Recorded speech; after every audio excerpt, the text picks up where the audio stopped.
Fala, meu amigo e minha amiga, seja muito bem-vindo a mais um editorial do nosso canal, acompanhando mais um dia de loucura, né, da política brasileira e mundial. E aí tem muita coisa acontecendo. O Hugo Mota se bandeou de vez, né, para o lado da esquerda. Fez críticas contra o Eduardo Bolsonaro e disse que é contra, né, as ações e as sanções do Donald Trump e vai combater os Estados Unidos. Mas que história é essa, né? Então vamos falar um pouquinho sobre isso também. O Paulo Bilinski fez uma declaração gravíssima sobre o avião russo que foi sancionado pelos Estados Unidos e pousou aqui no Brasil. Nós vamos colocar esse vídeo do Paulo Bilinski, vamos discutir sobre essa situação. Dado no mesmo momento em que os Estados Unidos, segundo o Estadão, faz um relatório crítico contra o Brasil, dizendo que o Brasil viola direitos humanos. E esse relatório já foi enviado ao Congresso.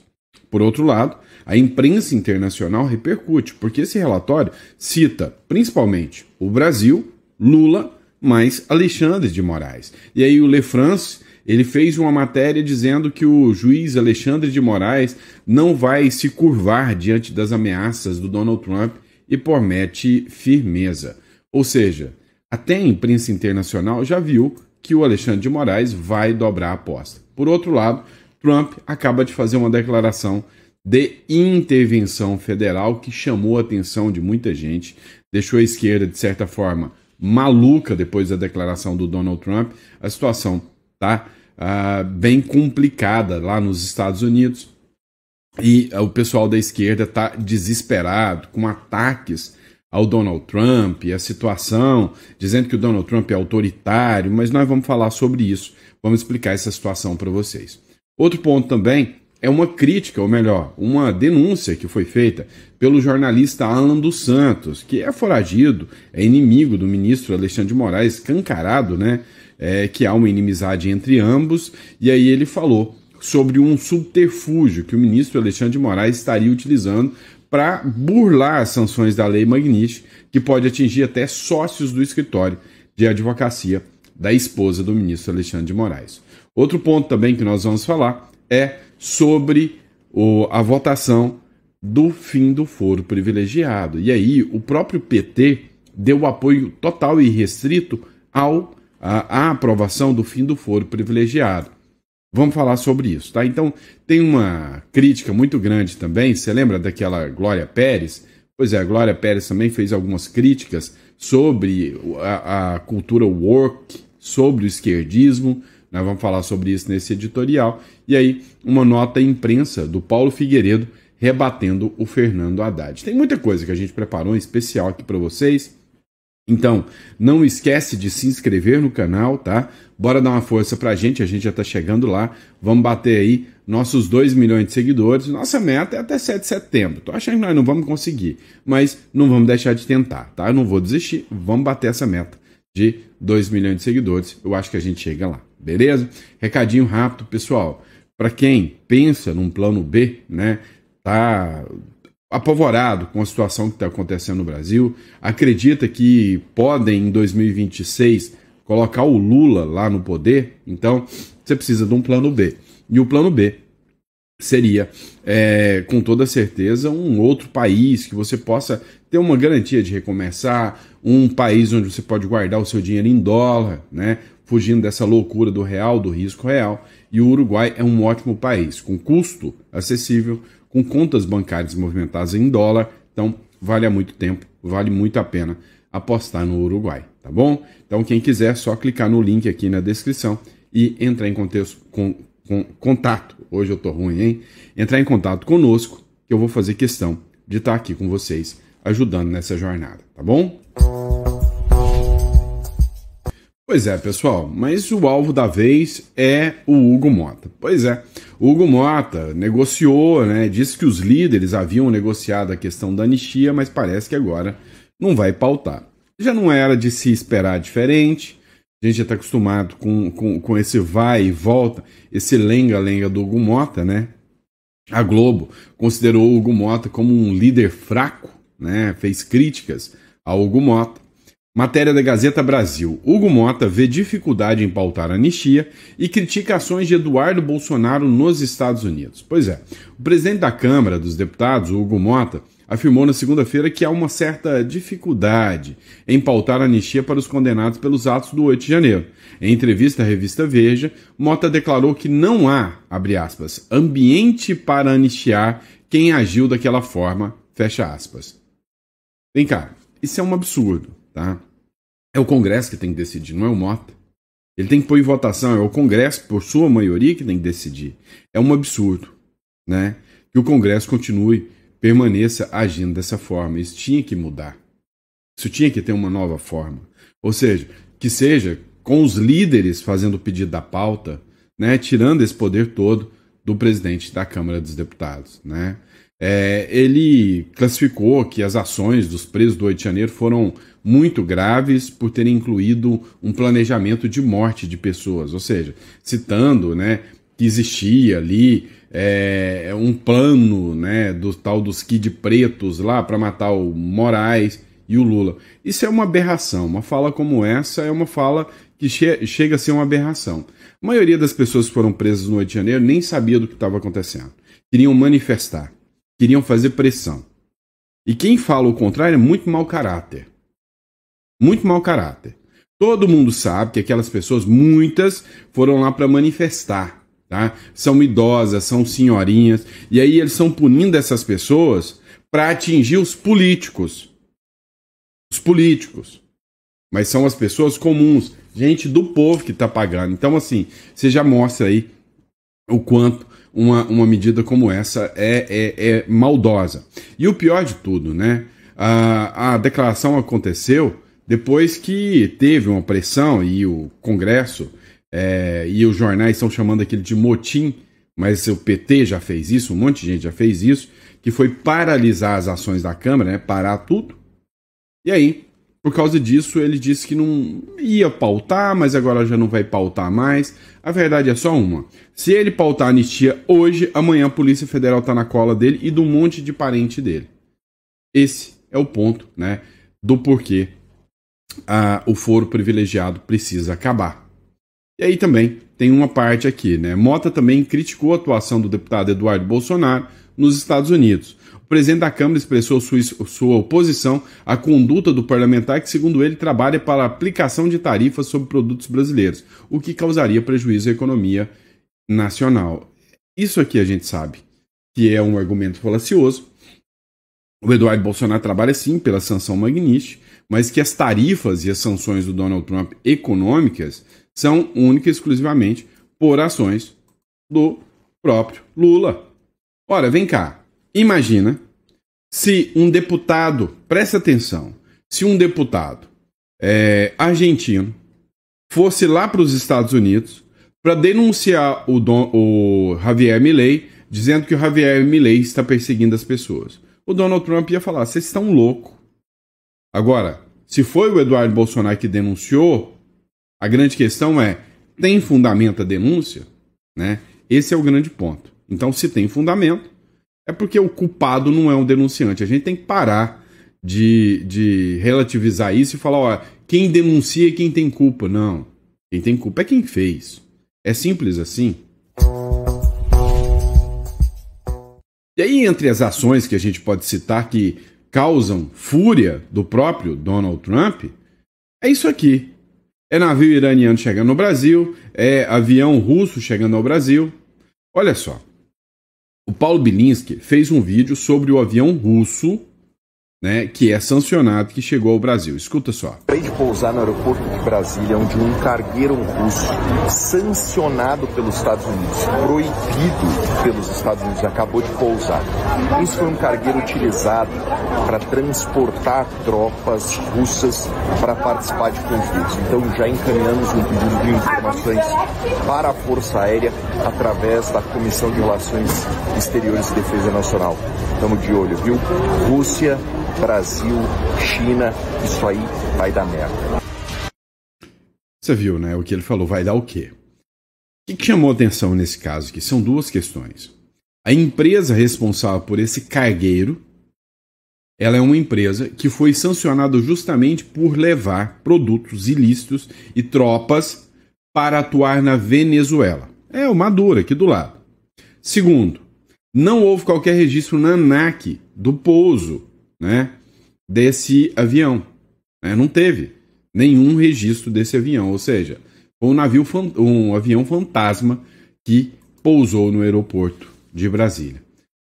Mas a culpa é do Eduardo Bolsonaro. Pode ter certeza disso. Pode ter certeza. Sempre é culpa dele. Afinal, a culpa é do PT. E ele põe em quem ele quiser. Agora, uma coisa é fato. O governo Trump está de olho no Brasil. Está mirando o Brasil como se não houvesse amanhã. Dá uma olhada nessa matéria do Estadão. O governo Trump criticará o Brasil e Moraes em relatório sobre os direitos humanos, diz o The Washington Post. Olha só, os Estados Unidos vai criticar o governo brasileiro e o ministro Alexandre de Moraes em um relatório que o Departamento Anual tem que enviar para o Congresso Nacional sobre as liberdades políticas, né? E aí, eles resolveram justamente citar o Brasil. O The Washington Post, ele diz que visualizou trechos do relatório já com uma certa antecedência e que esse texto vai ser apresentado lá no Congresso americano, para que o Congresso americano tome medidas. E aí está lá citando que o Brasil viola direitos humanos, que o Brasil se tornou uma ditadura, que o Brasil se tornou um país autoritário. Esse tipo de ação, esse tipo de medida tomada agora pelo governo Donald Trump, ela costuma ser tomada por países que são considerados inimigos dos Estados Unidos, anti-americanos, e países que podem ter conflitos com os Estados Unidos, como o Iraque tem isso, a própria Venezuela teve esse relatório precedendo, né, a declaração de inimizade do governo com esses países. Então, assim, é um precedente, né, é uma fumaça, é um cheiro de que o Brasil logo, logo vai passar além das aranceles, né, ou seja, além das tarifas do Donald Trump, vai passar a ser visto de uma forma mais contundente como um país inimigo dos Estados Unidos. O jornal Le France fez uma publicação dizendo que, apesar de tudo isso, apesar da pressão dos Estados Unidos, o ministro do Supremo Tribunal Federal, o Alexandre de Moraes, não vai recuar. Olha só a matéria do France 24.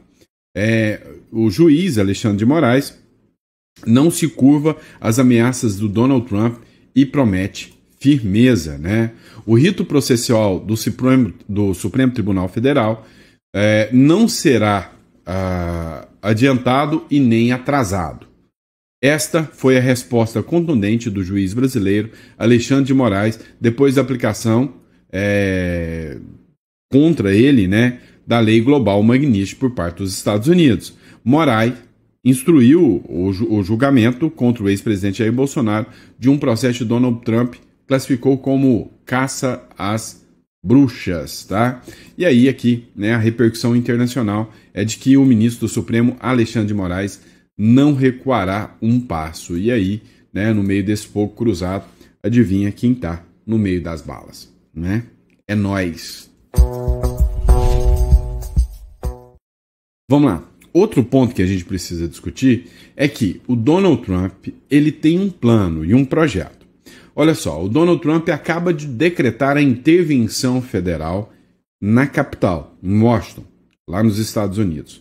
Mas vocês vão entender que esse mecanismo, né, vocês sabem que eu escrevi um livro sobre o Bukele, né, Revolução contra o Sistema, o modelo Bukele no Brasil. E aí, este livro, ele trata exatamente quais foram os caminhos que o Bukele foi traçando, não para combater só a criminalidade. Quando você combate a criminalidade, junto com a criminalidade, você combate o esquerdismo, né? Os comunistas. E aí o Donald Trump vem seguindo esse modelo exatamente, tá? E um dos mecanismos foi desesquerdizar a capital, né? San Salvador, lá em El Salvador. Dá uma olhada aqui o que o Donald Trump está fazendo. 800 homens da Guarda Nacional, 120 do FBI.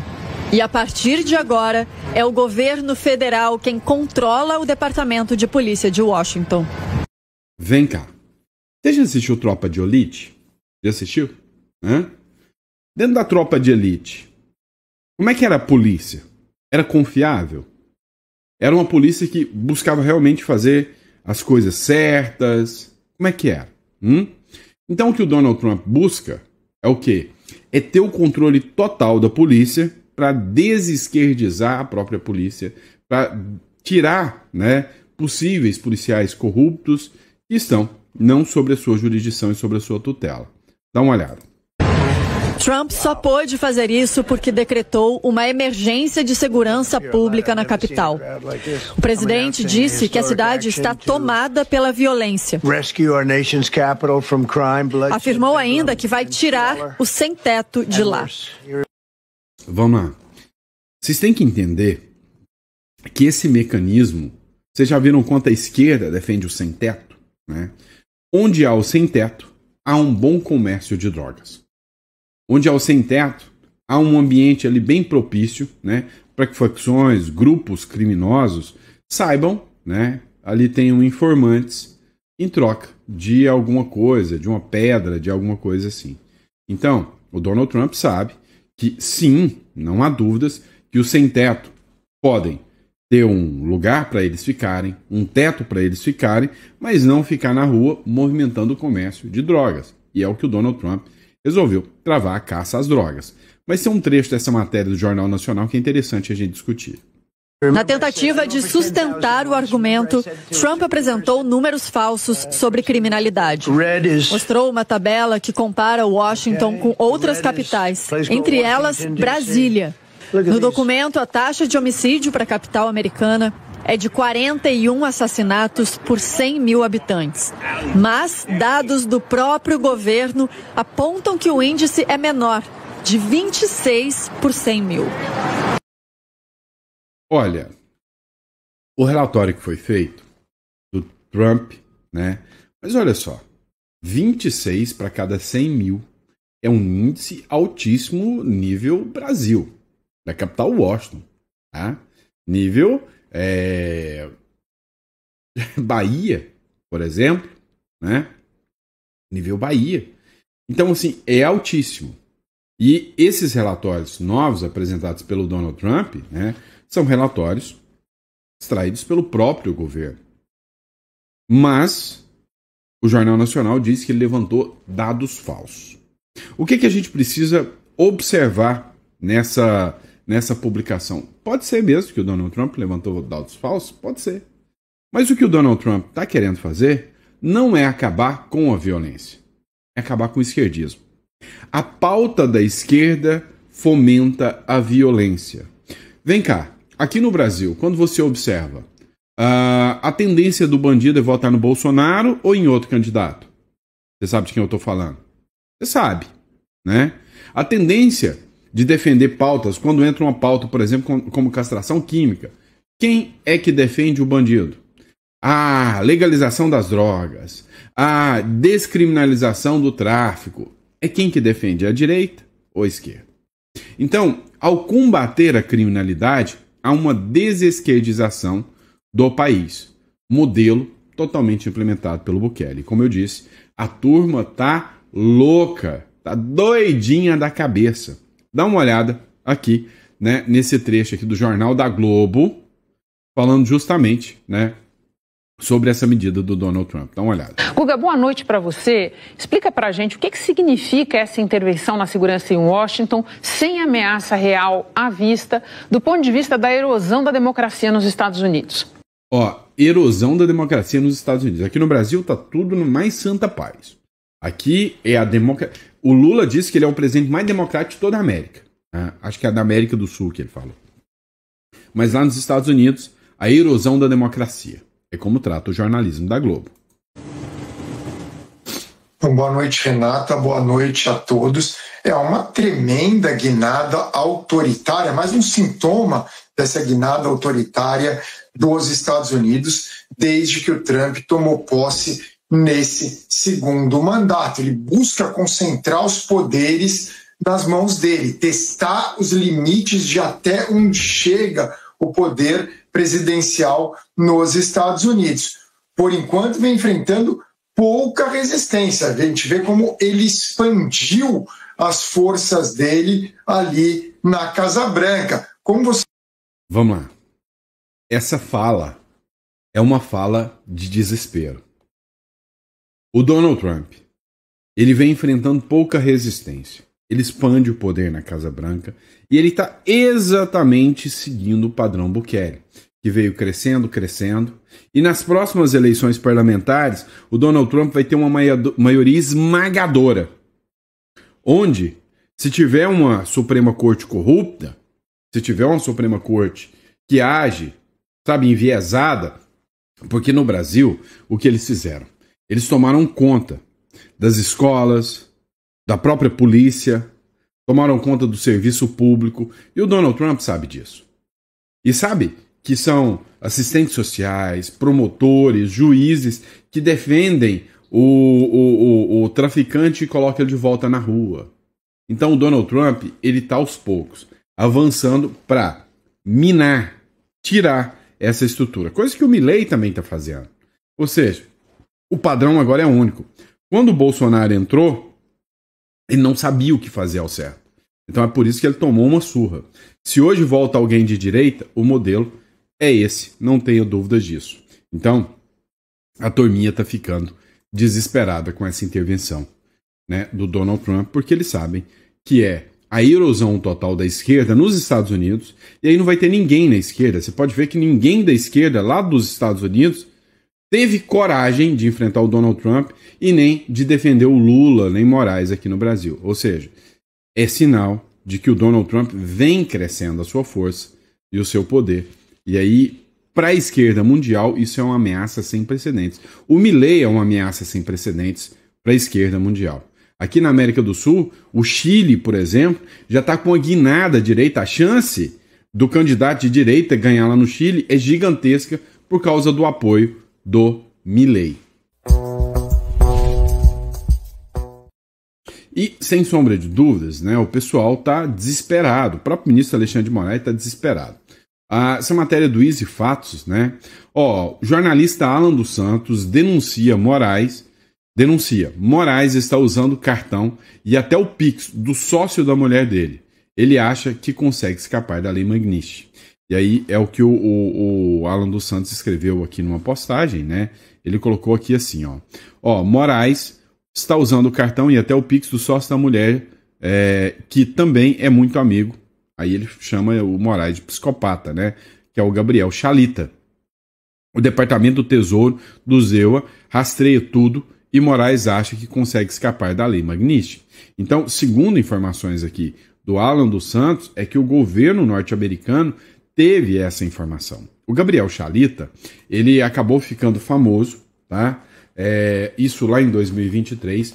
Foi na casa do Gabriel Chalita, que é esse advogado, que teve, né? Isso são informações que foram repassadas pelo Oswaldo Eustáquio. Foi através do Gabriel Chalita que a chapa Alckmin-Lula foi formada com a bênção do ministro do Supremo Alexandre de Moraes para derrubar o Bolsonaro, tá? E aí, justamente, teve agora várias denúncias, né, sobre a atuação do próprio Supremo Tribunal Federal ante, né, as eleições de 2022. Inclusive, foi tema de uma matéria aí do The Washington Post. Ou seja, aos poucos, né, muita coisa está sendo revelada, muita coisa está se apresentando para a nação brasileira. Vamos lá. Essa semana tem uma pressão muito grande pela votação do fim do foro privilegiado. Só que, segundo informações de jornalistas, já há uma ameaça dos ministros do Supremo que, caso impeachment seja pautado ou seja pautado também o fim do foro, o mercúrio vai esquentar. Esse foi o termo utilizado pelos jornalistas. Ou seja, o Supremo Tribunal Federal vai como um leão contra os deputados e senadores que possam, né, implementar aí votações que desagradam o Supremo Tribunal Federal. Só que tem um detalhe. Os ministros do Lula e os petistas foram a favor do fim do foro privilegiado lá no Senado. A PEC do fim do foro privilegiado, ela foi negociada como parte de acordo agora com o pessoal da oposição, os bolsonaristas e o pessoal do Centrão, para que tivesse o fim da obstrução.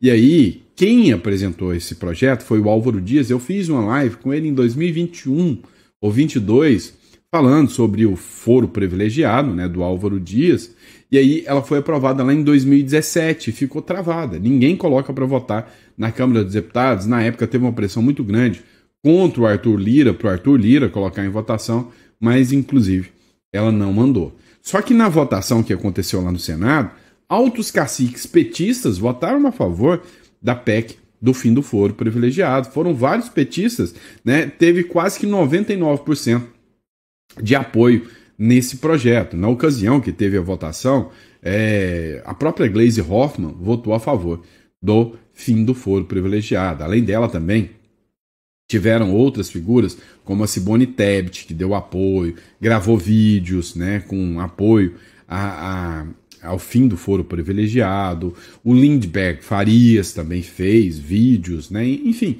foram várias figuras, né, desde da esquerda, de centro, direita, que apoiaram o fim do foro privilegiado. Vamos lá, pessoal. Vamos falar de novela? Vamos fofocar sobre novela? É brincadeira, vocês sabem que eu não tô nem aí pra novela, eu não me preocupo com isso. Vamos lá, vamos dar uma olhada aqui sobre a seguinte questão. Você deve lembrar, a Glória Pérez, né, ficou muito conhecida pelas novelas que ela fez e também por um caso trágico, né, que foi da filha dela, que acabou perdendo a vida aí, né, por causa de um marginal. Agora, ela chocou muitas pessoas justamente pela fala dela, ou seja, sobre a cultura woke, sobre o quanto a esquerda enche o saco, literalmente. Olha o que ela falou. Censura moral às novelas está pior do que na época da ditadura militar, diz a Glória Pérez. Em entrevista, a autora Glória Pérez afirmou que a censura moral e o medo de desagradar grupos tornaram-se barreiras mais severas para a teledramaturgia do que a própria ditadura militar. Abre aspas. Agora, nós temos uma multiplicidade enorme de Solanges. Solange, né, ela estava fazendo uma referência a Solange Hernandes, que era uma das líderes, né, vamos dizer assim, da Gestapo de censura da época da ditadura militar, né? Então tinha uma acusação de que havia essa censura muito pesada sobre o que se podia dizer, sobre o que se podia falar, né? E aí ela disse que agora, né, essa cultura woke, essa agenda woke, principalmente a turma da esquerda, está muito, mas muito pior do que a época da censura da ditadura militar. Só que assim, cá entre nós, a gente sabe que ela é uma dramaturga, que ela é uma diretora de novelas e que ela é muito vinculada à galera, né, da Globo, dos artistas, e que ela tem que tomar muito cuidado no que ela fala. Ela está sendo vítima de censura. Então, assim, muita gente foi lá e colocou nos posts que entendeu o recado dela, que ela não está falando de censura só da turma woke, turma da lacração.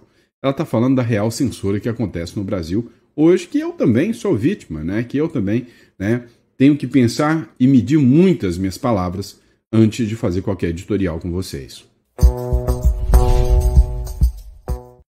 Vamos lá, pessoal. Ontem, o Haddad passou uma humilhação sem precedentes para qualquer figura de governo, né? Ele tinha uma agenda marcada com o representante dos Estados Unidos e tomou um baita de um bolo, né? Algo assim, bem vergonhoso. E aí, como sempre, como todo petista, a culpa é dele, mas ele coloca em quem ele quer. Colocou a culpa na extrema-direita. Eduardo Bolsonaro e Paulo Figueiredo passam a ser os grandes responsáveis por tudo isso, né?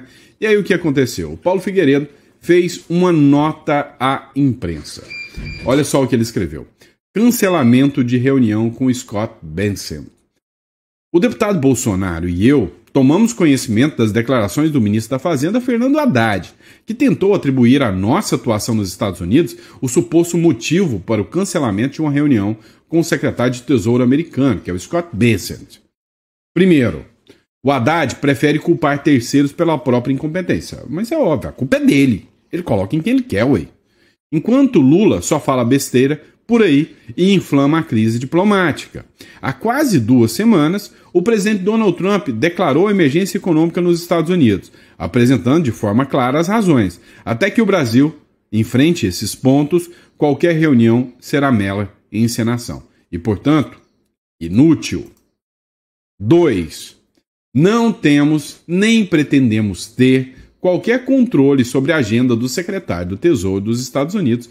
O Sr. Bassett é um profissional admirável, que cumpre as diretrizes determinadas pelo presidente e preserva única e exclusivamente os interesses do povo americano.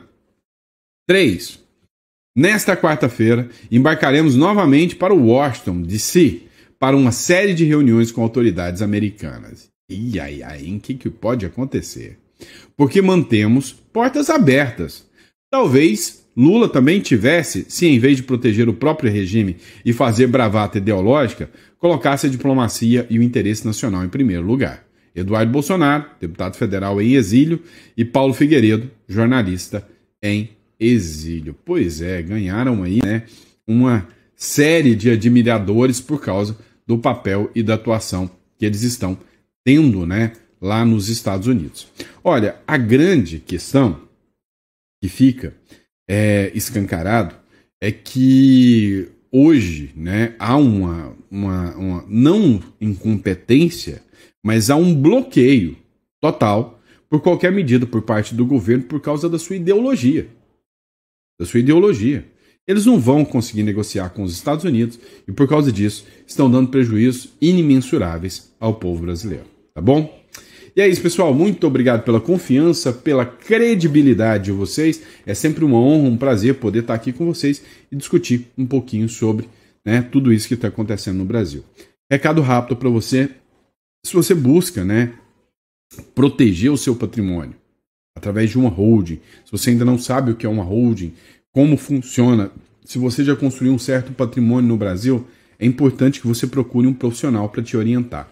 Clica aqui no link e você consegue agendar uma consulta conosco, tá? Para saber sobre internacionalização, saída do Brasil, imigração para o Uruguai, né, ou outro país que seja interessante para você, assim como também é interessante que você entenda os benefícios da holding, tá? Olha, quando você tem uma pessoa especializada, um tributarista para te orientar, é interessante o quanto você pode fazer estruturas que vão te dar benefícios, estratégias e garantias, né, de que você pode reduzir impostos, de que você não corra o risco de perder o patrimônio, tá? Vamos lá, eu tenho um cliente que chorou na consulta comigo. E você, se é um empresário, você vai entender o porquê. Ele, né, atuava no setor de calçados. Durante a pandemia, ele teve que fechar as portas. Durante a pandemia, ele não conseguiu se sustentar. E alguns funcionários acabaram executando, né, o patrão. E essas ações foram virando uma bola de neve.